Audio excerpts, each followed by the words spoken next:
Peace and abundance. Hey, y'all. You know what?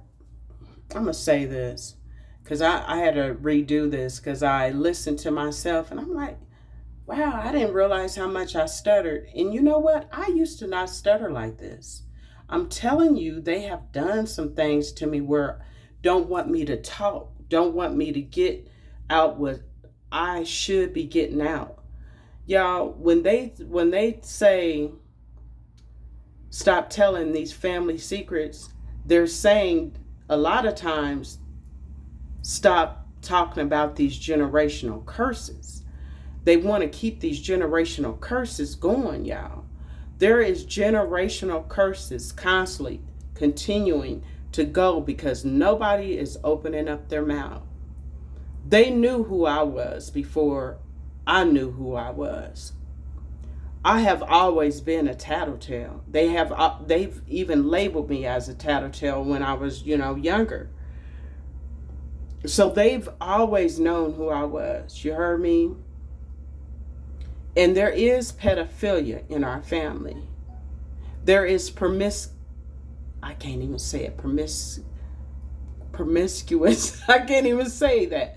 But there's y'all know what I'm trying to say. There's that in my family as well. You heard me? And I'm here to break these generational curses. That's what Most High sent me down here to do. I know that. And also to show unconditional love. You heard me? I need somebody to do something about these generational curses. I need something done quickly. I have been talking about it now for over a year. I've been dropping little by little. Well, I have the whole picture now, y'all. Y'all remember me telling y'all when I was like 4 or 5 years old, I was molested. I was molested by my uncle. He was 5 or 6 years older than me. My brother as well. My brother got mad because my uncle was being greedy with me. So my brother went and told that my uncle was messing with me. My so-called father called me in to the house because we'd be playing outside up under the porch or wherever.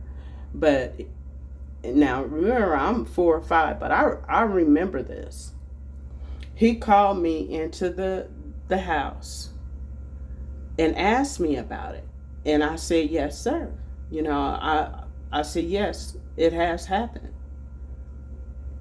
And he just looked at me and sent me back outside. Now, my uncle's still outside. You heard me? So we go outside, going about playing. My uncle does it again. And I could see, I didn't see him, but I felt him looking out the window. Him and my grandmother, his mother. And now that I put the pieces together, because I'm like, why would grandmother be like that? Now that I put the pieces to the puzzle together, my grandmother was like that because she did not like me. She didn't like me because, first of all, I looked just like my mother. I looked just like my mom. And she didn't like my mom because my mom had messed with Harold Shepard, the one that left me an inheritance. She had messed with Harold Shepard. Harold Shepard was my dad's father. You heard me? That was her way of getting back at my father for messing with her daughter, Sonia. You heard me? That's why they divorced. And y'all recall me telling y'all her divorce papers came up missing out of my house. That's because all of this was in those, more than likely in those divorce papers. And he didn't want me to read it. I hadn't read it because, I'm still grieving my mom and just didn't want to go and mess with it. You heard me? So I hadn't messed with it. Well, they come up missing out of my house, along with my birth certificate, along with her birth certificate and death certificate. But back to what I'm saying is my mom and dad divorced because of the infidelities on both of their parts. That's when he began messing with children that I'm aware of. It probably was before then, I'm not sure. But I know that my sister Sonia, she began being very um, promiscuous. She was a prostitute and she was also a stripper. Well, remember me telling you, my father was a construction worker. Well, she was stripping outside of town, and he claimed that he stopped at a bar to get a beer and she was stripping. Nothing happens as a coincidence. You heard me? Nothing happens as a coincidence. He never told my mom. You heard me?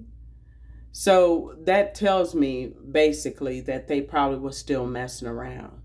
Not only that, is just last year, my sister Sonia had came over. We was watching TV and she's like, I'm really upset with daddy. Not my dad, but your dad. Because her dad had passed. I'm like, well, what are you talking about? He abandoned me. I was like, he abandoned you? That was her way of saying he abandoned her with Tasha. But she didn't even take care of Tasha either. You heard me? My sister Sharita and my mom took care of Tasha. You know, basically everybody took care of Tasha. You know? Let me breathe, y'all. Let me breathe. Because it's so much, and I don't want to stutter. I want to be able to get the flow with it. So bear with me. Okay. As I have told y'all, there's black magic, that voodoo and all that is being done within my family. Well, it was done upon my mother. You heard me? My mom had a 4-bedroom house, full basement, beautiful yard, everything. As soon as all the kids was out the house except for me, all of us, I remember, hold on y'all, my bad. I remember my father brought a white ashtray, a heart ashtray, and it was full of Kissies, the Kissy chocolates for Valentine's for my mom. And I was so excited to take it in there, you know, to give it to her because I wanted my parents to be back together, you know. And so she ate those chocolates. You heard me? And from then, my mom was never the same. My big mama had passed, so that was his way of saying her grieving for her mom. She lost her mind, but that wasn't it, y'all. That wasn't it. I know now. I know it wasn't. So anyway, she lost her job. And with her losing her job, the utilities got shut off. And with that, the utilities getting shut off, me, my niece Tasha, and my mother used to have to walk to the rec center, which was probably a mile away, mile and a half away from the house. We would have to walk up there to take showers. Now, this was in the summer. So a lot of kids would be at the rec center and at the swimming pool next door to the rec center. So a lot of kids would see me and I would be really embarrassed. So, you know, and again, remember, he has a construction company. He wasn't helping us. He didn't help. He didn't do nothing. You heard me? He just came over and brought $35 a week to my mom for child support for me. That's it. That's all, you know. He allowed me to live that way. He was like, well, Sherry, I didn't know all that. Joyce wouldn't tell me what's going on at the house. Well, that's a tale. You know why? Because I used to go over to my friend's house, Siobhan's house, especially when school started. I went to Siobhan's house to stay with her. I wouldn't even go home after school. I'd just stay there. Siobhan's mom asked my dad, could she just take care of me? And he told her no. He told her no. I stayed there anyway.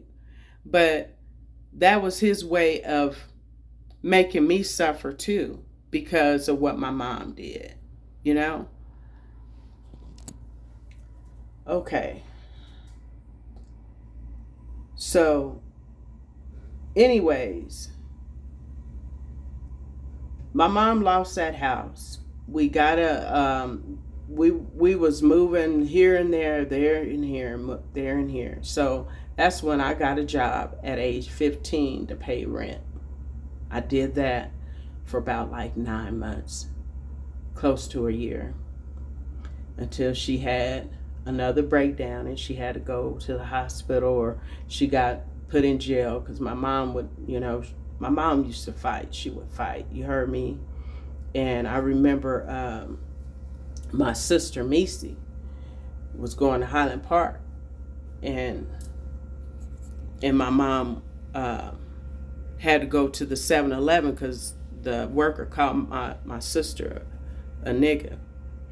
My mom took a log from that fireplace and went up there. She tore that store up, tore that man up. A week later, she going to jail. So she was going in and out of jail for that one case for quite a while because she would miss her court dates, and it was just, I'm telling you, it was horrible. And my so-called father knew about all this. He just left me there. You heard me? So I asked him, I'm like, why didn't you save me? Why didn't you help me? Well, Sherry, you a girl. You a girl. I didn't know how to take care of no girl. You come on, you. I was like, that wasn't for you to, that's not for him to take care of. That's for me to take care of. But the thing is, he done already messed up, and touched my sister Sonia, and she didn't had a baby. And my sister Sonia blamed it on the boy next door to us. And he never said that was his child. He always denied Tasha. And it hurt Tasha. And the way I look at it, and I know my sister Sonia greedy, she money hungry, money talks with her. She really never ever had a job because she was always on the streets, chasing old men for money or whatever. She would have put him on child support if she had known it was his. You know what I'm saying? But she knew. And that's where the pedophilia started. Nobody never said anything about John messing with Tasha. I mean, not Tasha, but Sonia. Nobody said anything. I believe my mom said something in court when they went to divorce, because, again, those divorce papers came up missing.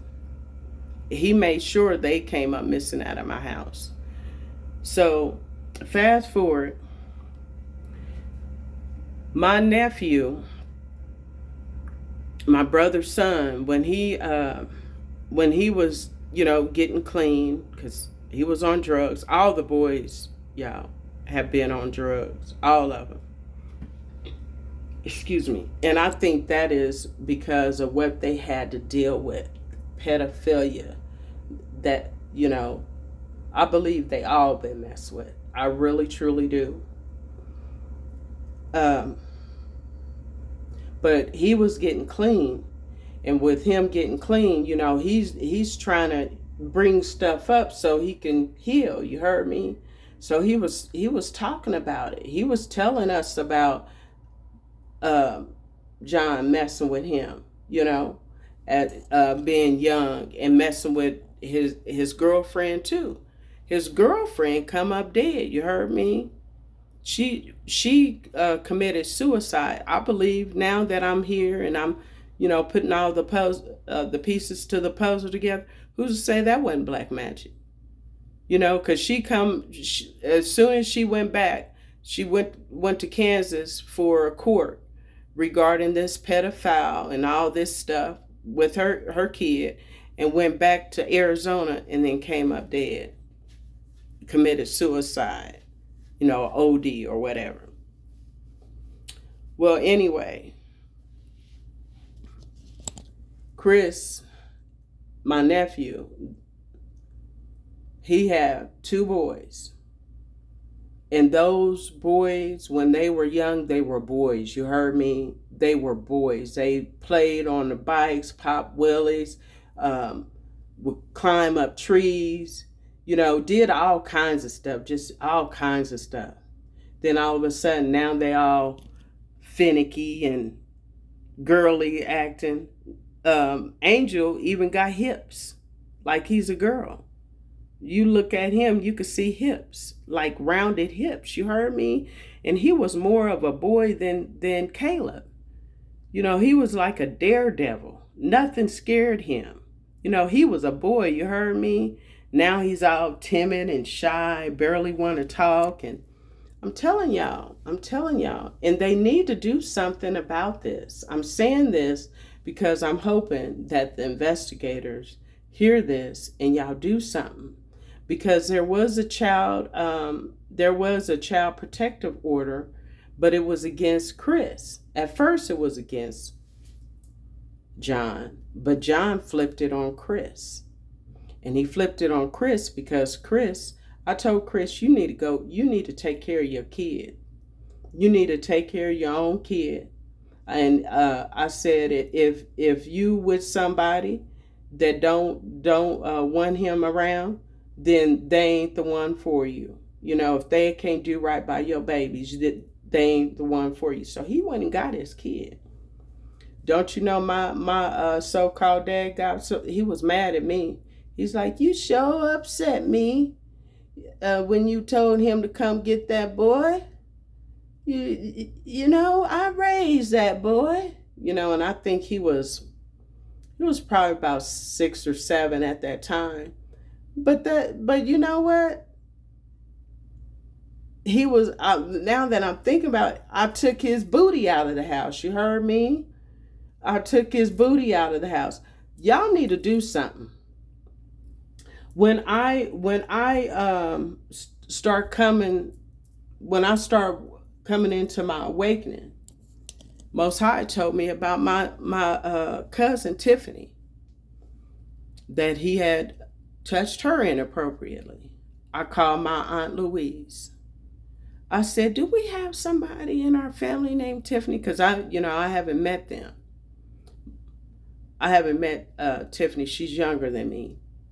And she's like, no, we don't got nobody named Tiffany. Then I got to thinking, after she said that, I said, she lying.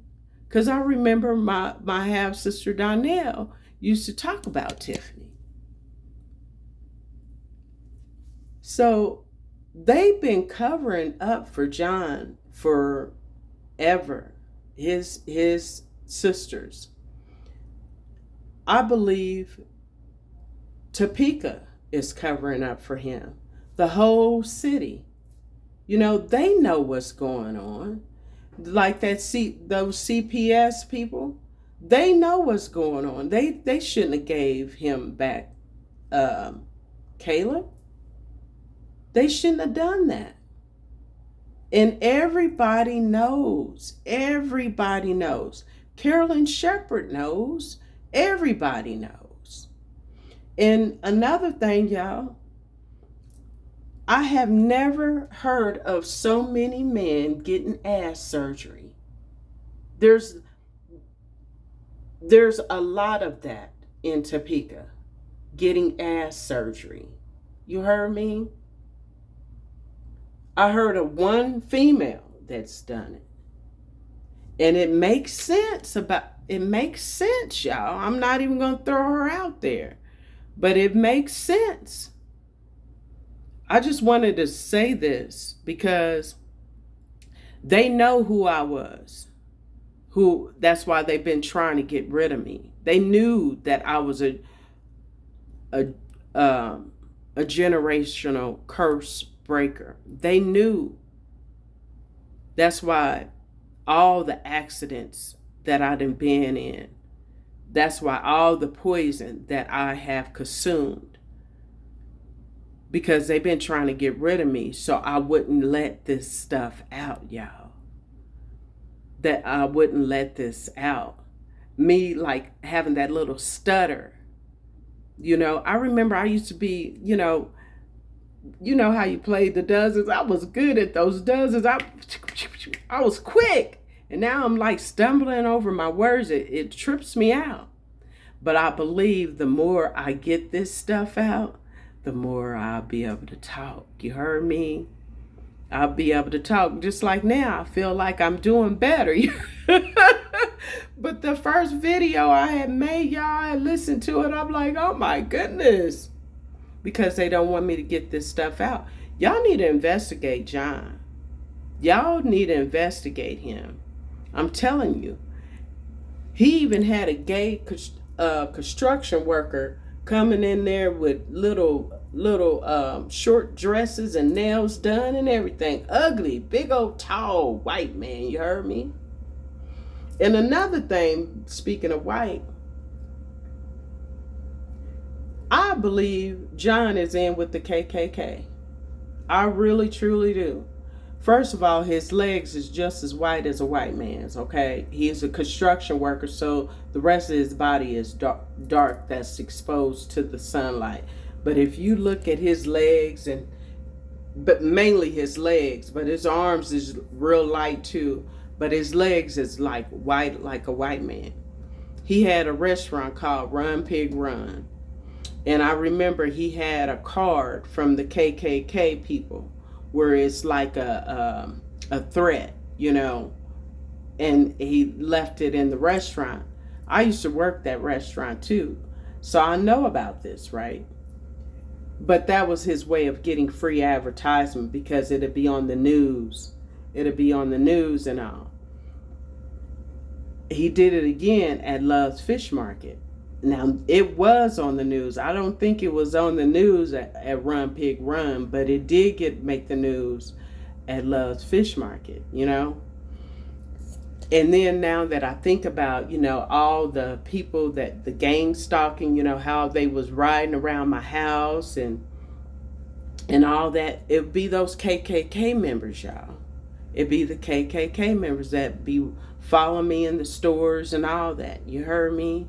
And on my social media, I even posted it, that I see KKK members looking at my social media page. Y'all don't scare me, I believe that's him sending them to me. You heard me? He's affiliated with them, I mean, he works with the city. You heard me? This is Topeka, Kansas. You heard me? It ain't nothing but a whole bunch of men. If they black men, they kissing ass to the white man. You heard me? To stay in business. You heard me? So the majority of them, I should say. But yeah, y'all, it's generational curses, and I'm here to break those generational curses. I'm here to stop the being promiscuous too, That's my job, to stop it. And that's why they put those rumors out as if it's me being like a whore or whatever. My sisters did that, My sister Sonia does it. My sister Missy, she do it undercover. And she also sell pills and a daycare. You heard me? They do all that stuff. I do not have any record. Never had a record. I'm not saying that I'm perfect Patty, because I did my shit, when I was before my marriage, you heard me? But after I got married and had my kids, I've been taking care of my kids, being independent. They don't like that. They don't like it. My sister even had one of my ex-boyfriends and his wife come all the way from Arkansas, staying at her house, you heard me? Staying at her house and gonna call me so I could come over there. For what? For what? That's so disrespectful. That would be disrespectful for me to do that. And it's disrespectful for him to even bring his wife to my sister's house. And she's crazy to have agreed to it. But that's my sister being messy. We call her Messy Missy because she is messy. She keeps stuff going, constant. Once this, if it ever dies down, these rumors about me, it's going to be somebody else, because it's her and my sister Sonia made up on Christmas, and then here she and I are, probably a month later. You heard me? So that's the way it is, y'all. That's the way it is, and I really do believe that them talking about me and having everybody look at me a certain kind of way was a way to have people eyes on me and not on John, to see what he's doing, because I believe John is the one that actually started all this. I really do. I do. When I read energy, and he would come over, he would ride by my house, and just, and like I said, y'all, I can see. I could see now. I could see that spirit in him. You heard me? But y'all, thank y'all for listening. I feel so much better just saying this. And I really, truly hope that this story gets told. People share this story. You heard me? Somebody need to be investigating this. My niece Tasha is John's daughter. And I called her and I told her that they probably already know all this. I'm probably the last one to know. But yeah, peace and abundance.